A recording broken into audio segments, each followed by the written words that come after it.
Tara, kainin natin tong chocolate na to. Hala, hindi! I-try natin kainin, i-try natin gamitin tong Temptation Kiss Chocolate Lip Glisten. Oh, excited na ako. Mukhang matamis-tamis to. Sarap kainin, be. Joke lang. Buksan natin at tikman natin kung gaano kasarap to.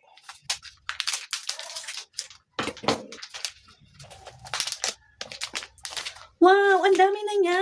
Grabe. Ganito niya siya marireceive. Nakapackaging na social. Tapos, pagbukas, wow, 5 piraso na siya. Ang dami, grabe. Masarap kainin para talagang tsokolate. Para talagang tsokolate. Hala, hindi. Wow, ang ganda. Uy, may iba't iba siyang mga numbers. Merong may 01, 02, 03, 04, and of course, 05. Di ba malapit na yung Pasko? Tapos yung mga nagte-trending na mga, halimbawa, ilalagay lang yung mga bagay-bagay like mga comb, o kaya yung mga ipet, meron ding sunscreen, o kaya merong mga lotion. So, depende kung ano yun. Alam niyo yun, yung mga nagte-trending na yun. Ito, recommend ko sa inyo, di ba? Murang halaga lang. Tapos, pwede na yan. Ulalagay nyo ng ganun, di ba? Tapos, go, di ba? Bibili nyo lang. Tapos, pwede nyo nang ipang regalo, di ba?